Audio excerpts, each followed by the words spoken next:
La próxima semana hacemos el bosquejo teológico de Job, que ustedes saben que es más demoradito porque vamos haciendo como un barridito por todo el libro. Y después de que terminemos eso ya arrancamos con la otra división de los libros. Como el pénsul está tan largo este año, pues no creo que nosotros nunca paramos, ¿cierto? Nosotros nunca tenemos vacaciones este año. Normalmente porque el año pasado también se nos dio que fue el trasteo, que arreglar la iglesia, entonces ahí perdimos, entonces las vacaciones tocó suplirlas. Acá sí vamos a seguir todo el año derecho, sí vamos a tener mensualidad cada mes hasta noviembre. Porque, ustedes tienen el pensum desde comienzo de año y nosotros todavía pues no hemos avanzado, nos toca tomar los 2 semestres para terminar el pensum. Vamos a arrancar ahorita con el panorama del libro de Job. Entonces vamos a arrancar con los personajes principales de este libro. Primer personaje principal, obviamente, Job. Job, el justo que sufre.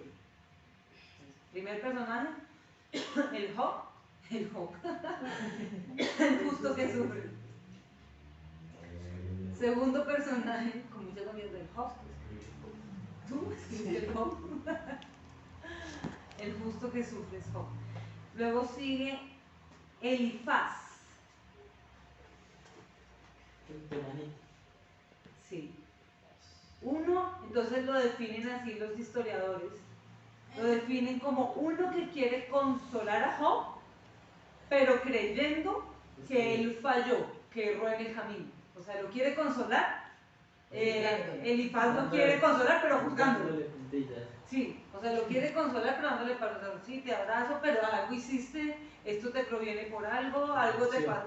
O sea, fallaste, erraste en el camino. Elifaz es uno que quiere consolar, pero a la vez que consuela, juzga, acusa. Latiga. Ajá.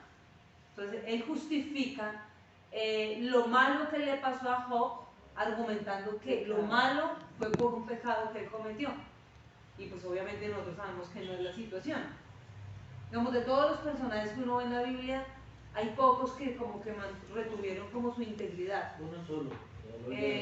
José retuvo su integridad. A pesar de Job fue una persona que fue procesado o pasó por semejante situación, porque podríamos decir es un proceso, porque si cambia de carne, se regenera, fue un proceso muy doloroso. Claro. Pero fue algo permitido por Dios, sí, pero incitado por Satanás. Entonces este hombre quiere consolarlo, pero es alguien que lo acusa al mismo tiempo. Luego sigue Bildad. Tercer personaje es Bildad. Un consolador que argumenta desde la sabiduría humana. Entonces ahí vamos a lo que, por eso su libro de sabiduría está. Nico lo nombraba como, se habla de los poéticos, pero es un libro de sabiduría también. Este Bildad es una persona que viene a dar consuelo, pero él está argumentando desde la sabiduría humana, diciendo que tanto Job como su familia se merecen lo que les está pasando.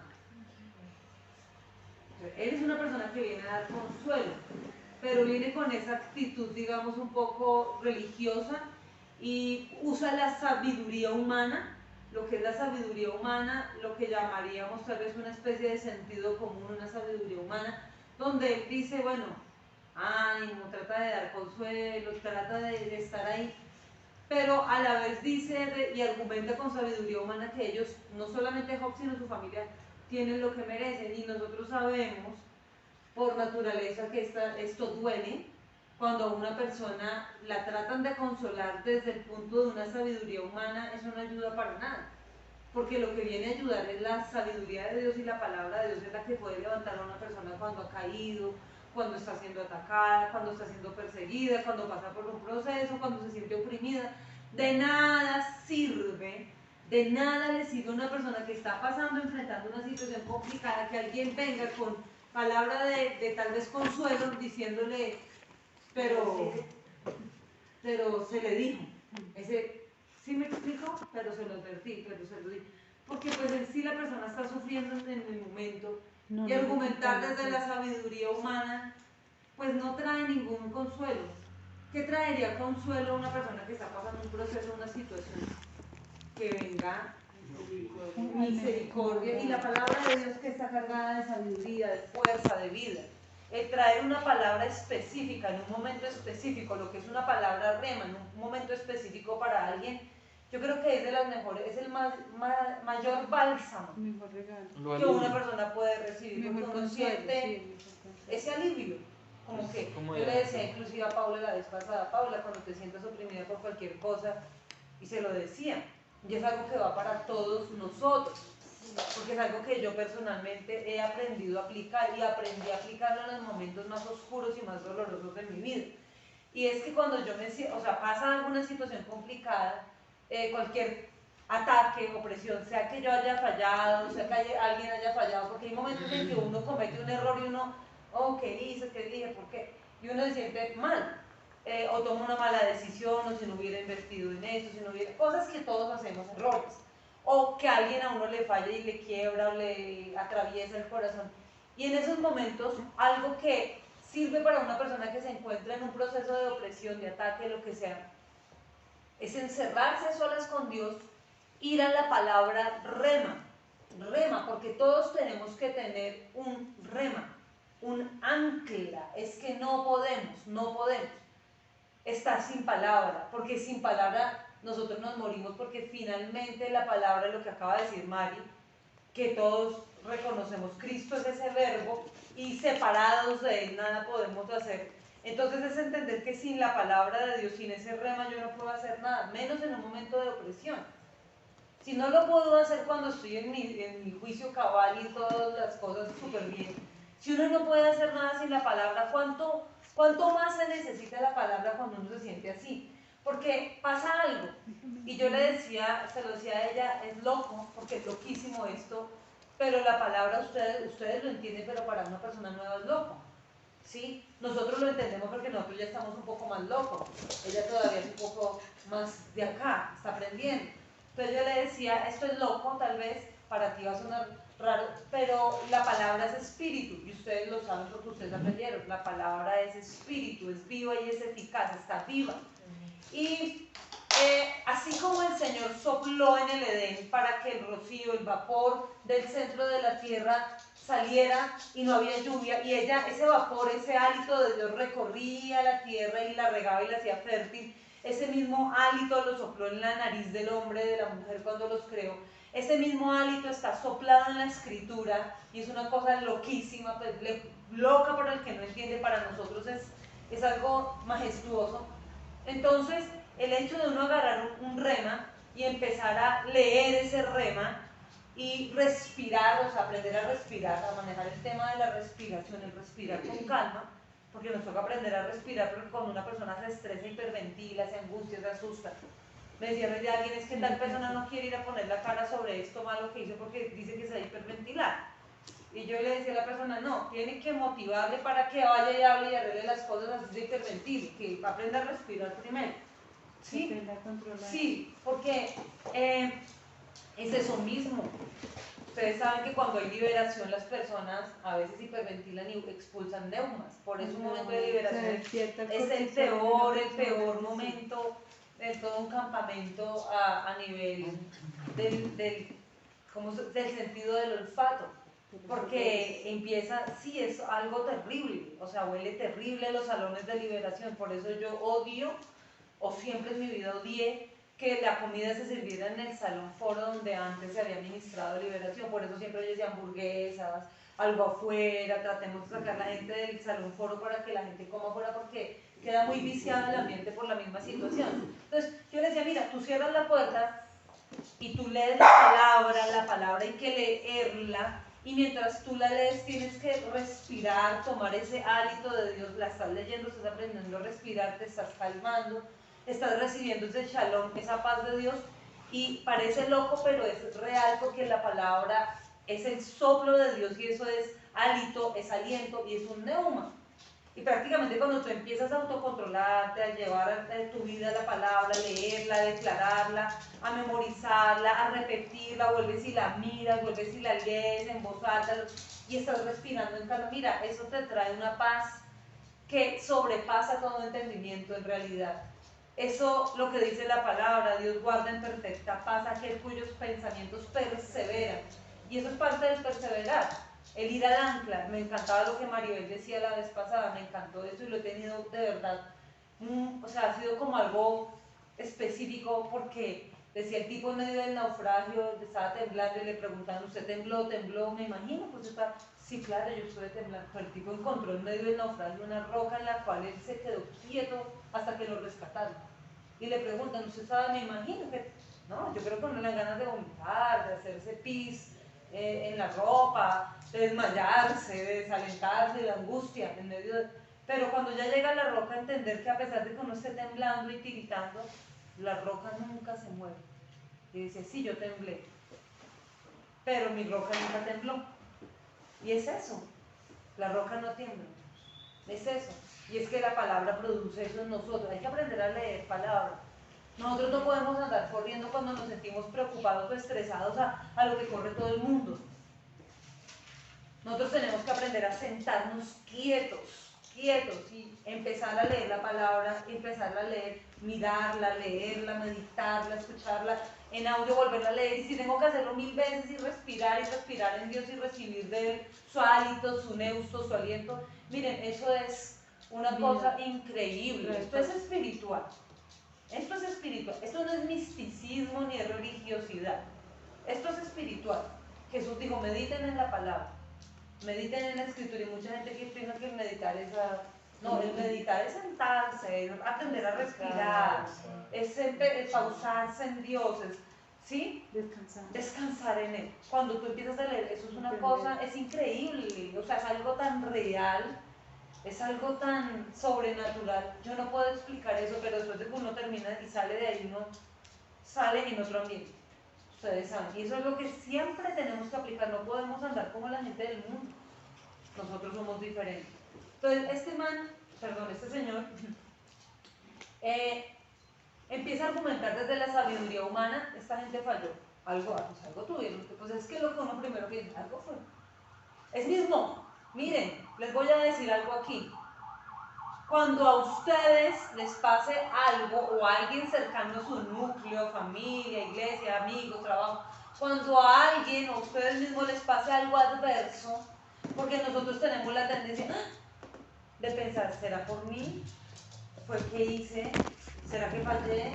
¿Será que algo estaba haciendo mal? ¿Será por mi culpa? En el caso del robo, más de uno está pensando, ¿sería por mí? ¿Por qué pasó? O sea, que sí, empiezan muchos cuestionamientos, y le hace a uno fácil el camino. Mire, Satanás es el acusador. Simon nomás. Satanás es el acusador. Satanás estaba ¿dónde para acusar? ¿Se acuerdan? Cuando en Zacarías, él estaba como él se viene rodeando la tierra y se para acusar. Estaba en la presencia de Y aquí cuando en Job también tiene una intervención porque el único que acusa a los hijos de Dios en realidad, el que acusa es Satanás, o sea, no hay otra situación. Nosotros no podemos hacer el camino fácil al enemigo en permitirle a él la acusación en contra nuestra. ¿Cuándo se lo permito yo? Cuando yo empiezo a argumentar desde la sabiduría humana, como hizo este hombre Bildad. No puedo desde la sabiduría humana argumentar, porque en ese punto yo le hago fácil el camino a Satanás para que acuse. Y usted sabe que la acusación trae temor, y nosotros sabemos por la palabra que el temor pone un lazo que no deja avanzar. Entonces las personas se quedan paralizadas, porque cuando uno permite que Satanás le hace fácil el camino para que él lo acuse y uno lo permite, entonces uno simplemente se paraliza y se estanca y no puede avanzar hacia lo próximo. Entonces, algo que tenemos que hacer nosotros es tener en cuenta esto. No podemos hacerle fácil el camino a Satanás. Y no podemos argumentar desde la sabiduría humana, porque si argumentamos desde la sabiduría humana, lo que vamos a traer es un espíritu de acusación. Y le hacemos fácil el camino al enemigo. Entonces, ojo con esto. Ahora sigue otro personaje, Sofar. Este es un consolador que insiste en que Job debe arrepentirse o que sufra la muerte. Este sí está más chévere. Está peor. Imagínense este tipo, Sofar. Viene a consolar y le dice, arrepiéntase. Arrepiéntase porque si no, usted lo que le viene es un juicio de muerte, la muerte que le viene a todos los malvados. Arrepiéntase. Y Zofar viene viene a documentar. Y aparentemente muy espiritual el hombre, dice, llamando al arrepentimiento, porque una cosa es el llamado al arrepentimiento, otra cosa es llamar al arrepentimiento poniéndole un juicio de muerte a una persona. Entonces, mire, todos debemos arrepentirnos, Romanos lo dice, todos hemos fallado, todos, absolutamente todos, hemos pecado, todos fallamos, todo el tiempo, todos. Pero acá lo que el tipo le está diciendo es, arrepiéntase porque a usted lo que le espera, si no se arrepiente, es un decreto de muerte. La muerte que les corresponde a los malvados. Ya de una vez el hombre se sentó en la silla de juicio y dijo, usted es un malvado. Lo rotuló como un impío. A usted le corresponde el juicio de muerte que le corresponde a un impío. De una vez, él lo llama al arrepentimiento, pero de una vez lo rotula y lo juzga. O sea, se sienta en silla de juez para decir lo que usted va a venir a su vida es la muerte que tienen los impíos y todo porque usted no se quiere arrepentir. O sea, lo está poniendo. Entonces, yo digo, uy, nuestros amigos, con estos amigos, pero ¿para qué? No, pues si no está bien jodido. Está el hombre con un tiesto rascándose. O sea que no puede, doliéndole todo porque perdió todo, está dolido en todo. O sea, es que es todo. Perdió a su familia, sus hijos, su esposa. Todo fuerte. Todo. A mí sinceramente les voy a abrir mi corazón, uno de los libros más duros de leer y más de entender, más difíciles. O sea, no sé, yo decía, Señor, yo dije desde el comienzo, vamos a leer el primero de cada división y yo estaba, Señor, yo quiero cambiar el libro y se me dice, no, señora, porque a mí me cuesta, de verdad, honestamente, me parece un libro fuerte, es bien, pero aprende uno bastante, hay mucha sabiduría en todo esto, es un libro muy fuerte. La forma en que los salmos, o sea, escoger los salmos, los proverbios, Eclesiastés, ahora cantar de los cantares, creo que tu esposo escogió cantar. Yo leí eso y me asusté. Cantar de los cantares, uno dice, dijo que hasta me había sacado un poema. ¡Uy, qué lindo! El techoncito está enamorado. Qué lindo. Es una ternurita. Por favor, el otro martes traiga el poema y Nicolás le hace ahí Nicolás le hace un arpegio. No, porque sí es muy personal, porque sea muy personal. tus pechos son como gacela. Porque ahí Mari, por favor. Cantar los cantares, dice. Por favor. Eso toca preguntar. Por favor. Omitamos. Estoy grabando el programa. Cortar, por favor. Editar. Yo no sé cómo. Volvamos, por favor, volvamos. Luego sigue Eliú. Este me impacta porque este es un joven, el más joven. Fíjense que a veces la sabiduría no tiene nada que ver con canas ni con años, porque hay gente que están viejos y parecen más locos que una cabra en patines. De verdad, más inmaduros. Hay gente vieja y adulta, bueno, no vamos a decir respeto, pero hay gente muy adulta que se enojan contigo si tú no les miras y les comentas un estado de WhatsApp. Ay, sí. Gente que ya pasó los 70 o uno dice, ya me corté. ¿Ustedes no han visto mi estado de WhatsApp? ¿Por qué no me lo comentan? Todo el mundo me comentó y yo no quedé como... ¿Perdón? Tocaba comentar el estado, yo empiezo a rebobinar todo el estado. Rebobino estado, WhatsApp. ¿Qué es WhatsApp? ¿Qué es estado? Y hay gente que se enoja, hay gente muy... Y uno dice, y te dejan de hablar y se hieren y se molestan. Y uno dice, es gente ya muy adulta para que esté como en ese rol. Pero bueno, acá nosotros vemos que no tiene que ver sabiduría con años ni con canas. Dice Eliú, por eso terminamos, muchachos. El joven que tiene menos experiencia que los demás, pero él rompe el ciclo. Él entra hablando con un discurso que rompe el ciclo de un raciocinio inútil. De Job, porque está hablando ya Job con los amigos. O sea, él entra, están hablando Job y sus 3 amigos, y el más jovencito, el que está callado, tal vez observando todo en silencio, y rompe un ciclo de raciocinio inútil, porque Job ya estaba envuelto, en el mismo raciocinio se había envuelto Job. Y dice que orienta a Job, es el que tiene como esa sabiduría para orientarlo para que tenga una verdadera restauración en Dios. Finalmente, solamente en el Señor es que hay restauración. No hay restauración en nadie, no hay restauración en nada diferente o aparte de la presencia de Dios. Ustedes pónganse a mirar, todo lo demás que provenga como restauración humana es algo que muchas veces la gente pretende arreglar una pared que se está cayendo a pedazos, echándole solamente cal y pintura. Como poner un remiendo. Finalmente, lo que Jesús dijo, un remiendo. Finalmente lo que se arregla con cal y pintura, con el tiempo se desploma, porque se desploma. Solamente hay una verdadera restauración en Dios. Es la única manera.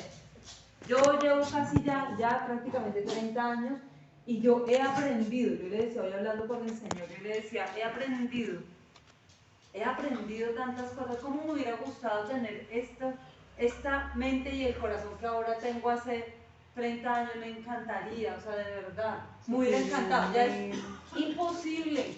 No hubiera metido la pata. Es imposible. Yo le decía, Señor, es imposible, pero me hubiera gustado tener este entendimiento. Y algo que por los años que pesan, porque muchachos, ay Dios mío, no quisiera la gente a veces como entrarse en la cabeza y poder como uno transmitir todo lo que uno ha aprendido, las vivencias, experiencias, uno quisiera como Dios santo para evitar tanto dolor en tantas personas, pero bueno, que el Señor nos ayude. Es el proceso doloroso. Yo he aprendido algo y es en realidad esto: la verdadera restauración existe solo en Cristo. Y me parece impactante que este jovencito, el más joven, el menos, entre comillas, sabio, y con menos experiencia, menos conocimiento, entra a romper un ciclo que es prácticamente un ciclo destructivo. Y algo que yo quiero concluir en esta noche es esto: hay que romper ciclos. Dios nos está llamando a nosotros a romper ciclos. No estamos tomando clases simplemente para llenarnos de un conocimiento. Me encanta. Tú dices, de estos dos libros se aprende que la gente miraba a los reyes y no miraban a Dios. Es lo que pasa en la actualidad. La gente está mirando a los influencers, la gente está mirando y desviaron la mirada de Dios. Es lo que, y uno aprende, tenemos es que mirarlo a Él. No importa quién se ponga en medio, vamos a mirarlo a Dios, ¿sí o no? Lo que tú hablas del libro de los proverbios, uno dice, es impresionante porque uno se siente retado. O sea, en serio, yo cuando tú lo hablas, yo me siento retada a leer proverbios, a estudiarlos. Yo pensé ahorita, me voy con eso en mi corazón, yo tengo que meterme de lleno con los proverbios de estudiar, porque de cada proverbio sale una prédica, un sermón, un estudio, una enseñanza para la vida. Es impresionante porque eso es como el hombre queriendo meterse en la cabeza de nosotros, como lo que yo les digo, uno quisiera por tu experiencia decirle a la gente, no haga esto, haga esto sí, esto no.